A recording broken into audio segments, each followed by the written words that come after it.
Чоң Алай районунда бала бакчага болгон муктаждык күч. Алсак Чекинде айылындагы Карамык мектепке чейинки билим берүү мекемесинде балдардын саны көп. Мындан улам кошумча имаратка муктаждык жаралып келген. Эми бул маселе чек ара аймактарындагы туруктуулукту орнотууга багытталган билим берүү долбоорунун алкагында чечилгени турат.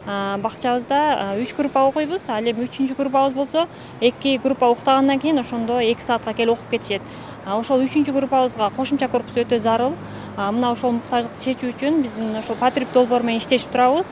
Буюрса ошол 2024 декабрга чейин жыйынтыктап беребиз деп отурушат.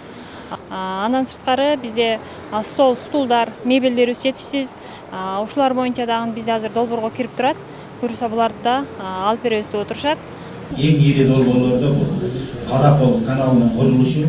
Долбоор Чоң Алай, Баткен жана Кадамжай райондорун камтыйт. Анын алкагында авариялык абалга кептелген билим берүү мекемелери калыбына келтирилет. Тагыраагы чек арага жакын жайгашкан мектеп, бала бакчалар капиталдык оңдоодон өтүп, окуучулар керектүү окуу куралдары менен камсыз болот. Бул долбоорду Патрит менен Агахан фонду ишке ашырат. Негизги шарттары бул жылуулук системасынын түзүмдөрүн жакшыртуу, атайын гигиеналык абалын жакшыртуу, атайын ажатканаларды оңдоо.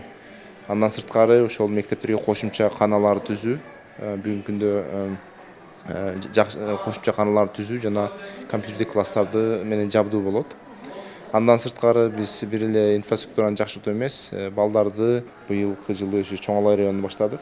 Сентябрь айына чейин биз Ленин орто мектебинде, Кыргызстан орто мектебинде, Жекенде айлык мектебинде жана ошондой эле андан сырткары 2 багыт, 2 садикте, бала бакчада оңдоо түзөө иштерин бүтүрөбүз.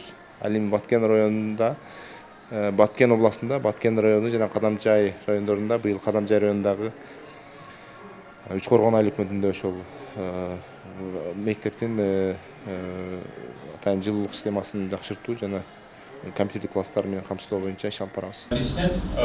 Учурда Баткен районунда эскилиги жеткен билим уяларынын калыбына келтирүү үчүн керектүү документтер даярдалып жатат. Жергиликтүү бийлик өкүлдөрүнүн айтымында жалпысынан 6 билим берүү мекемеси тандап, оңдоп түзөөдөн өткөрүү пландалууда.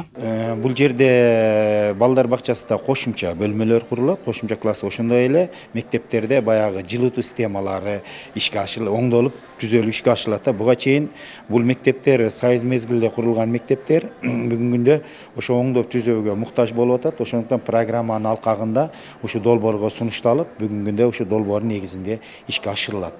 Жергиликтүү бийлик тарабынан долбоорду ишке ашыруу үчүн керектүү иш кагаздары бүгүнкү күндө даярдалып жатат.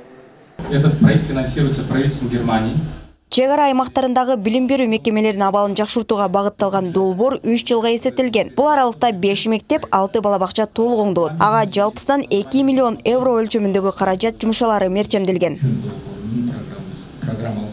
Жаңылай Кания кызы, Нурдулет Сантаев, Алото 24 Ош.